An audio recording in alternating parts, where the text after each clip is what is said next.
Women's Soccer Review Podcast with Dwayne Rollins and Jonathan Tannenwald on the Sports Podcasting Network. Welcome to the latest episode of the Women's Soccer Review here on the Sports Podcasting Network. I'm Jonathan Tannenwald of the Philadelphia Inquirer. I'm flying solo on this Tuesday evening. It's been a wild 48 hours or so in the NWSL, as I'm sure you all know, and it's been so wild that when you get your one narrow shot to do a podcast in a couple days, you take it, even though it means that Dwayne and Kevin aren't here. I hope you all are well and staying safe and being smart and wearing a mask when you go out. Please don't be one of those people who doesn't. I know who you are, and I know who they are because I see them on Twitter. And I get very angry when I see it. I don't want to be angry. Among other, I also don't want to die. So wear a mask when you go out. How about that? The NWSL Challenge Cup starts this weekend in suburban Salt Lake City, making the National Women's Soccer League the first U.S. pro sports team league to resume playing during the coronavirus pandemic. And to set the stage for the tournament, we're joined by Sandra Herrera of CBS Sports. And if the CBS Sports part is news to you, well, you should be following Sandra on Twitter. She just started there this week. They hired her to help cover the league, as they are the broadcaster and the rights holder, as you may know. The tournament will air on CBS's streaming platform, CBS All Access, and the opening game, North Carolina versus Portland, will be on your local CBS station on Saturday at 12:30 p.m. Eastern. You all know, I think, those of you who followed me for a while know I'm a big college basketball fan. I have watched CBS's college basketball coverage for years and years. And I even watched their golf coverage over the weekend to see how much they promote the game and the tournament. And there was Jim Nantz, of all people, doing a read for the NWSL. For those of you who don't know, Jim Nantz is CBS's number one play-by-play voice of golf, the NFL, and college basketball. I've met him a couple times over the years. He's the classic Americana guy for sure, but he's also a really nice guy, and it was great to see him give the league some attention. So here is Sandra from Chicago, where she's based. She's written in the past for SB Nation and Equalizer Soccer. Most recently, she's been the co-host of the Southside Trap podcast with Claire Watkins of Equalizer, who was one of our early guests here on the show when we were just getting started. There's also some written content on the Southside Trap page and the Patreon that you can support, as you can support the Sports Podcasting Network Patreon here. And I said before that Chicago is one of my favorite cities anywhere. And if we weren't in the midst of a global pandemic, I might have been setting off for a summer vacation soon. And that vacation might have included a stop at Marshall Fields for lunch and a bike ride over to Ohio Street Beach to go swim in Lake Michigan. And I know it's probably still cold at this time of year, but there's nothing like it. Hi, Sandra. Congratulations on the new gig. Happy belated birthday to you, and welcome to the show. Thank you so much, Jonathan. What an intro. I love it. And I also really love that you still refer to it as Marshall Fields. That was fantastic. It's, I have my Macy's card, and I'm generally not afraid to use it. But it was the Wanamaker department store here in Philadelphia for a long time. Then it became a Lord & Taylor. Then it became a Macy's. And I realize that it makes me extremely establishment to say that I love the Walnut Room. If you're from Chicago, you get that reference. If you've been there. But it is, just to hang out there is really cool. It's one of my favorite places in Chicago to go, even though it's a total chain department store, because it's just a really cool building. Yeah, it is. It is a really cool building. But I appreciate that. I appreciate all the love and support. And it's good to be here chatting with you. It's been too long. Let's talk some soccer. Let's first, as I said a moment ago, the last 48 hours or so have been just bonkers crazy. It started for me on Sunday night when Sky Blue announced that Carly Lloyd would not play in the tournament because of a knee injury that she suffered during the offseason. And I thought that was all well and good, enough column interest to get me through to, today or so, or Wednesday or whatnot, when I was going to talk to some other players on the team. But no, there had to be gigantic, crazy breaking news on Monday night. And I was waiting for the rosters to drop. And so I had the browser tab with my sort of blank story template open in our content management system. Mm-hmm. And then the email drops, Orlando Pride withdraw from NWSL Challenge Cup. Yep. And when you work in this business, as Sandra and I do, and on this show, we have sort of taken you inside the inner workings of the media a fair amount, obviously. You definitely get, as a journalist, that is when you get an adrenaline rush. Even if you know it's terrible and it might possibly be getting worse, and it did, I'm going to try to find a tweet from Kim McCauley in the hours before it really did get worse, in which he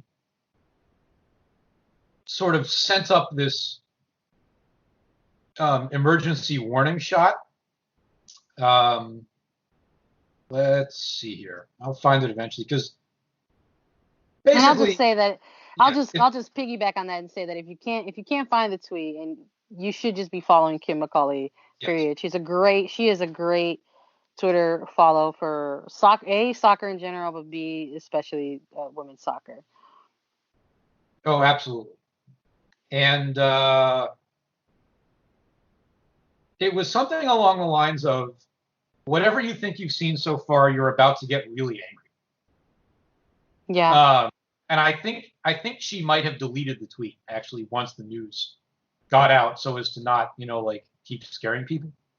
But the news was, and again, here I am as a straight white dude with a full-time job and so on and so forth, saying that a bunch of Orlando Pride players went to a bar, potentially more than once, in the days before they were going to go to Utah, got coronavirus, and sunk the whole team. And we all slammed our heads on our desk at the same time. Yeah, it's been a wild. It was just such a wild range of emotions, and we're talking about the last 48-hour period. But if we really even just want to scale that back to really just within, maybe the first 6 hours of the day, if you were talking about like starting your day at 9 a.m. Let's just say you start your day at 9 a.m. But the type of excitement that was coming out for the league during this week, which is still there. There's still a lot of buzz and excitement around the tournament. But for our knowledge, we were under the impression that rosters were going to be due from clubs to the league late Sunday on the 21st, and that would allow for roster drops to take place throughout the 22nd, on a Monday, yesterday. So there was a bit of buzz going around, for the day, the general buzz of excitement of a first pro league back and to play sports in the States.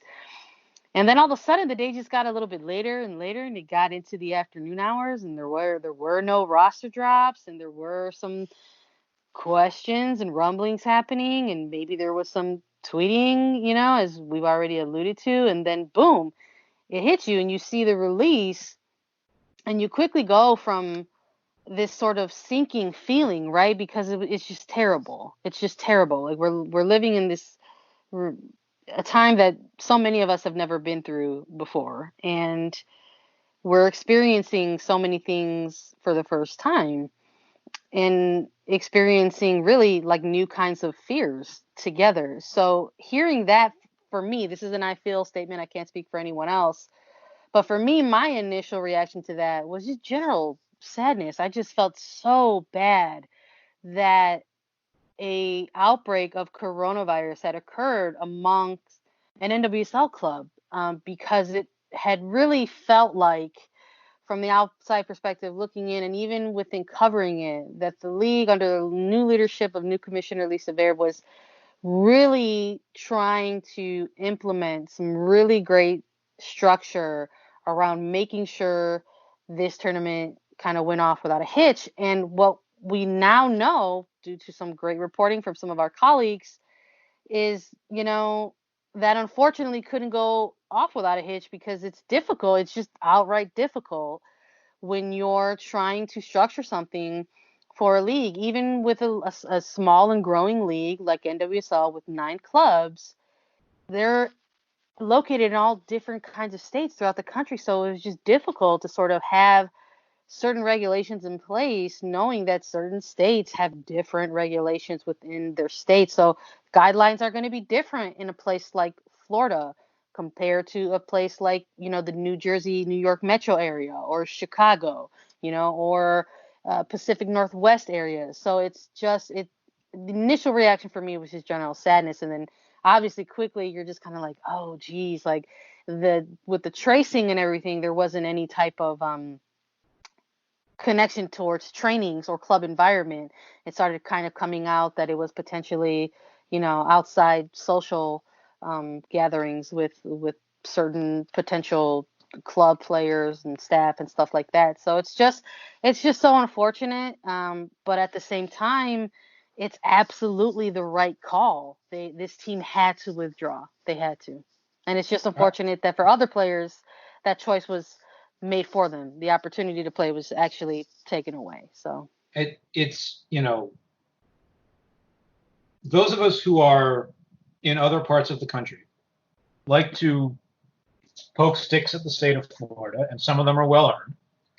And we like to poke sticks at Orlando and Tampa, and some of them are well earned, as not as just as sports teams, but as places. I mean, this is. I promise I'm not going to go off on too much of a tangent here. I have before on the show. I'm going to really try to not this time. MLS and the NBA are going to Orlando. That obviously, the MLS part of it affects me directly because I'm going to be covering that.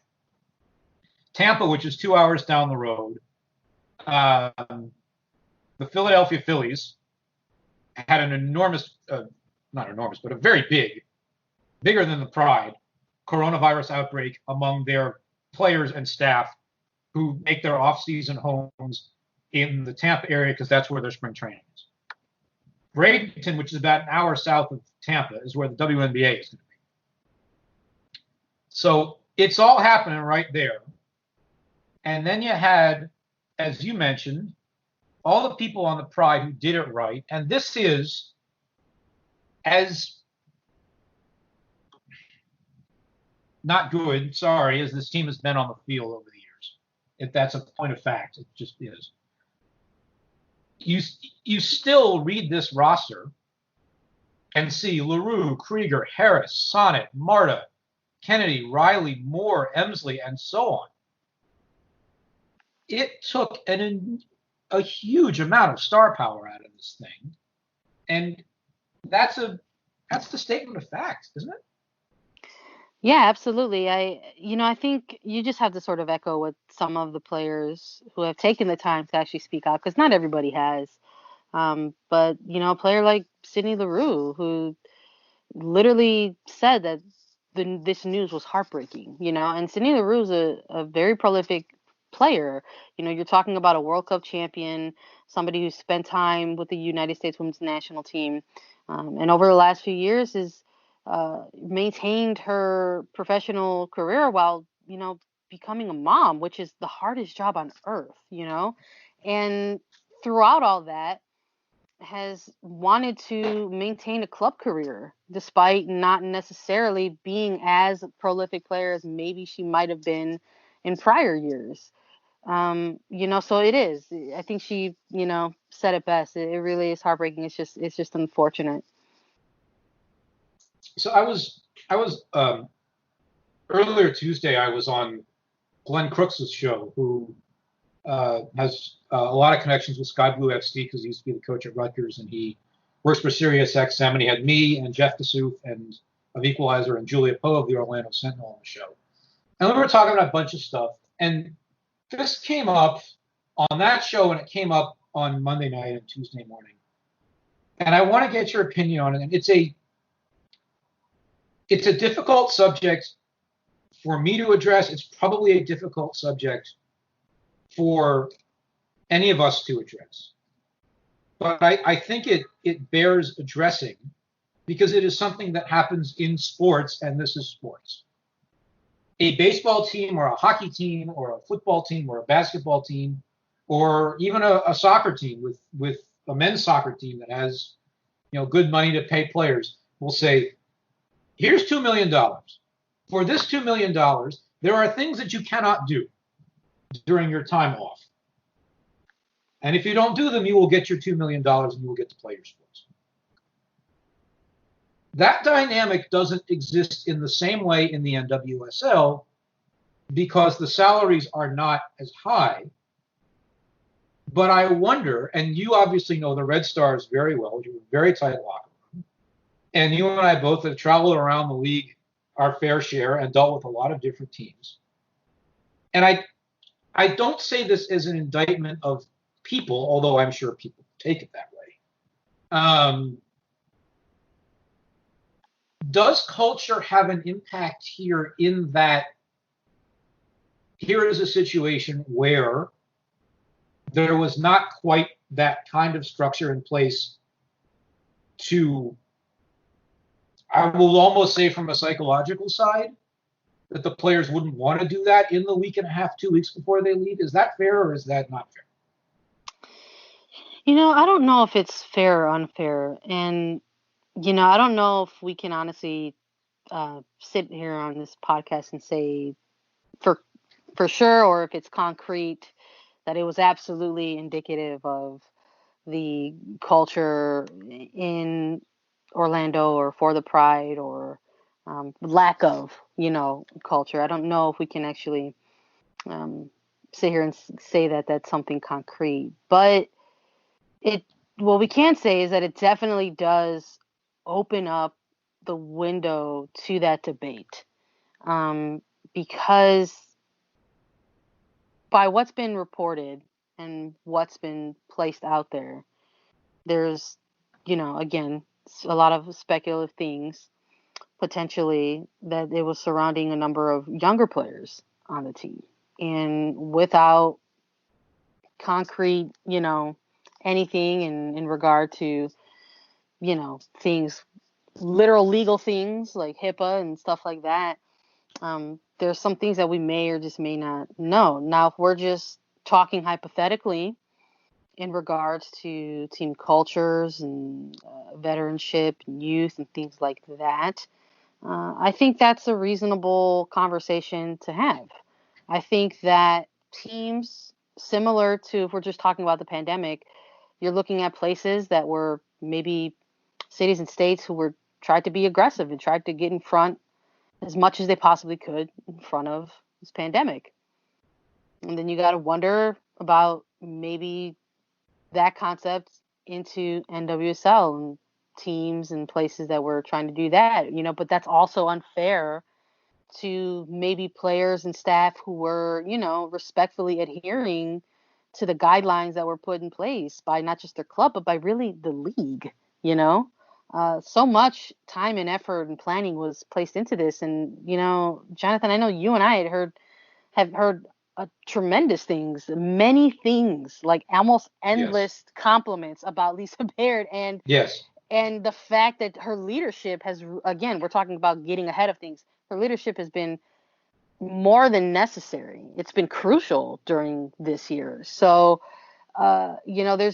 there's a number of things in which we can continue talking about or debating about. And I think one of those things is like you mentioned with the possibility of culture and stuff like that. I think it's not unfair to maybe want to look into that and bring that up, but I do think it might be a little unfair because it's you're talking about players who were trying to adhere to something. So it's a slippery slope, you know what I mean? Yeah. But it does make you wonder if you are comparing team to team, places that were, in the height of some things just a few months ago, whether it's like a Sky Blue in New Jersey or a Red Stars in Chicago or an OL Reign in the Pacific Northwest, and sort of what those teams have had to go through in terms of making sure that their teams are, in a good place to go, and I guess it's just one of those things where it's just going to kind of be open-ended until it's not. Right. And the only other thing I want to say, culture is, and I don't work in human resources. I don't work in executive management or read all the fancy books and seminars. And, I don't do any of that.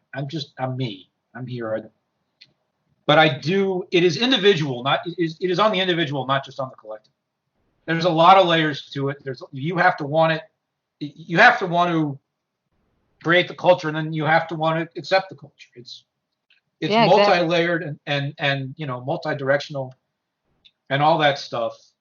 And I guess the only other thing I'd say is that we don't know who it was.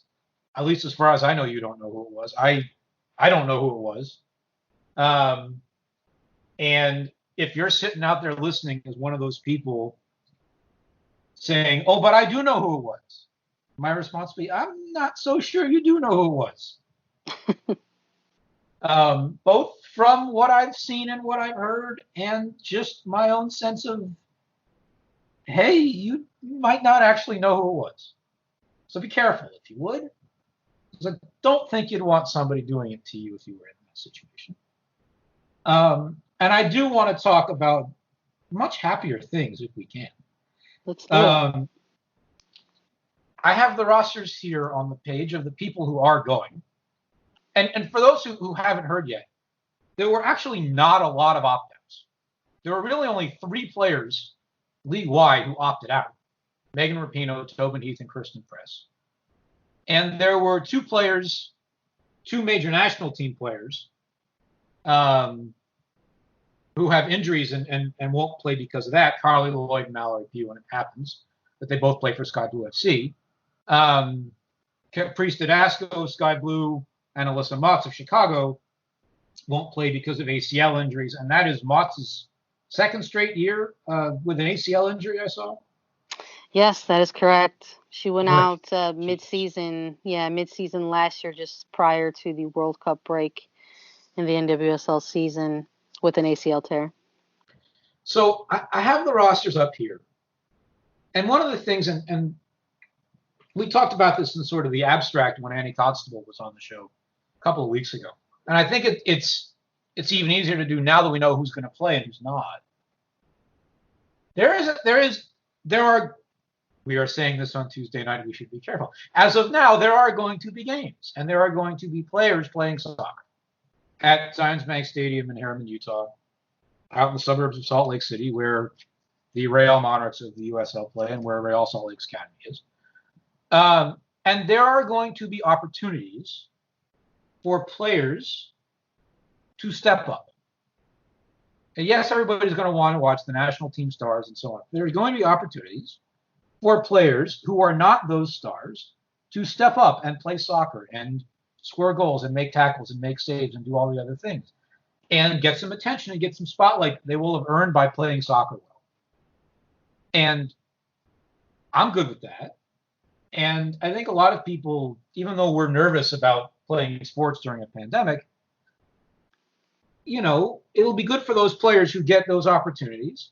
And I figure we ought to each pick a couple players who we think could be those players. And Sandra, why don't you go first and pick a couple of names who you're interested to watch? Yeah, no, I'm in agreement, and just with some of the things, I've heard on background, talking to various, whether it's coaches, staff, players themselves. There's just not a general consensus, but there's just a general idea of this tournament having the potential to really see some young players get time in this tournament and really sort of showcase their talents for their respective clubs.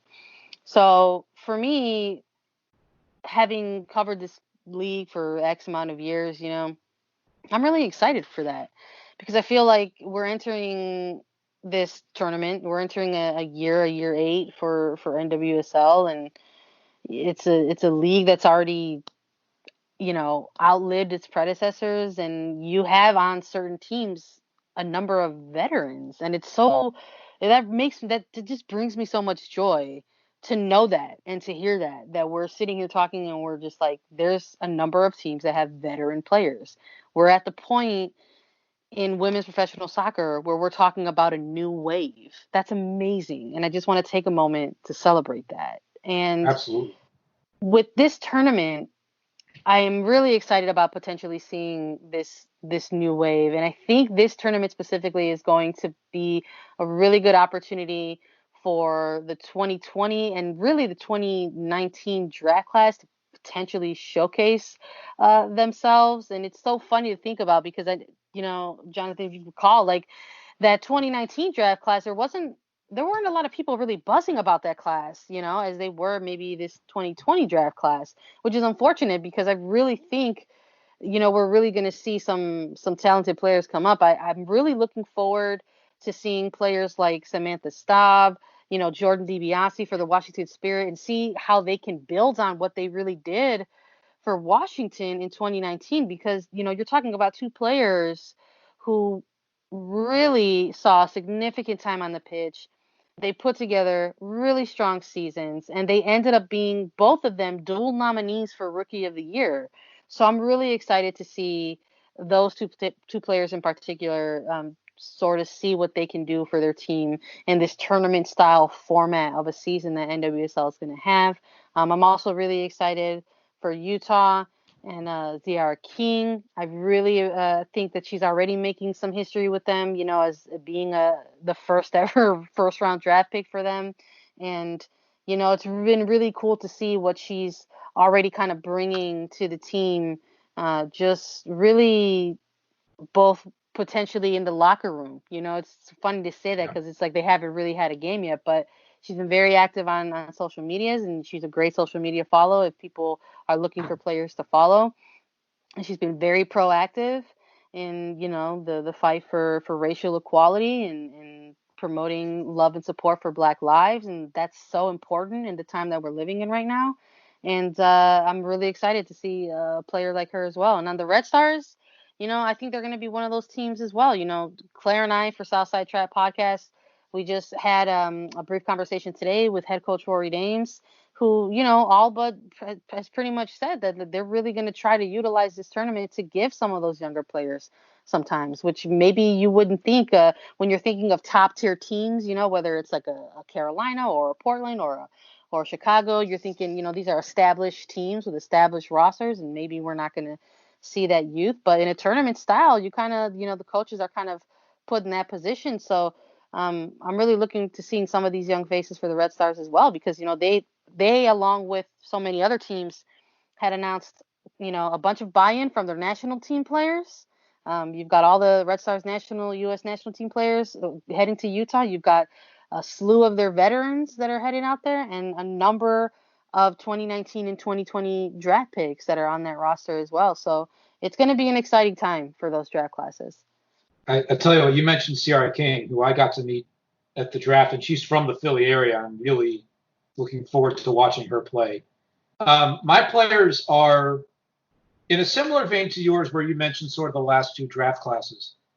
My players are young American players who've been on the cusp of the national team and have opportunities within their teams to take the bull by the horns a little bit here. And I have to start with Andi Sullivan in Washington.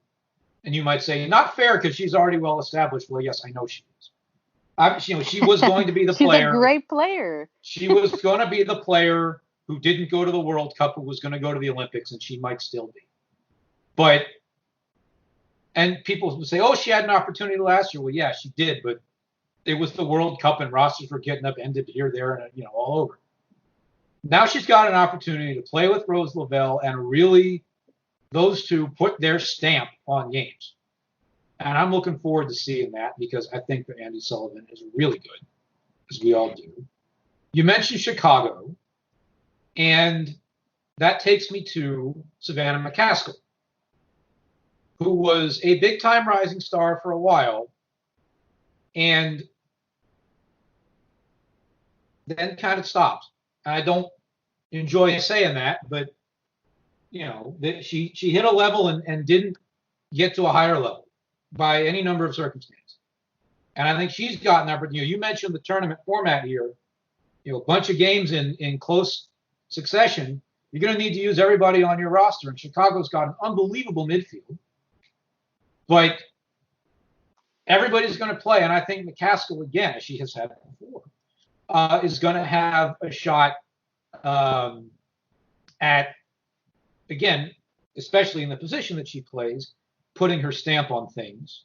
I want to see what Kristie Mewis does in Houston, because Houston is always sort of the odd team out for a lot of people because they don't have any U.S. national team big-time stars, and Mewis has been injured a lot in recent years, and let's see what she can do now that she's healthy. And then lastly, and again, some people are going to say not fair, and one of the people who's going to say not fair is her coach. To me, if he hears this, which he might, Sophia Smith in Portland. And I've had this conversation a couple times in the last few weeks and months with Mark Parsons when he's done Zoom calls and so on. And he said, don't overhype her. She's a rookie. I think she had a little bit of a sort of a minor injury as things were starting to get ramped up in terms of training. But the Thorns blew up the whole draft to get her at the number 1 pick for a reason. And she was a big-time player on all these various U.S. youth national teams for a reason. And that is that she's really good and she can score a lot of goals. And I don't know how much she's going to play in the tournament, but she's going to get a shot at some point, and I'm really looking forward to seeing her.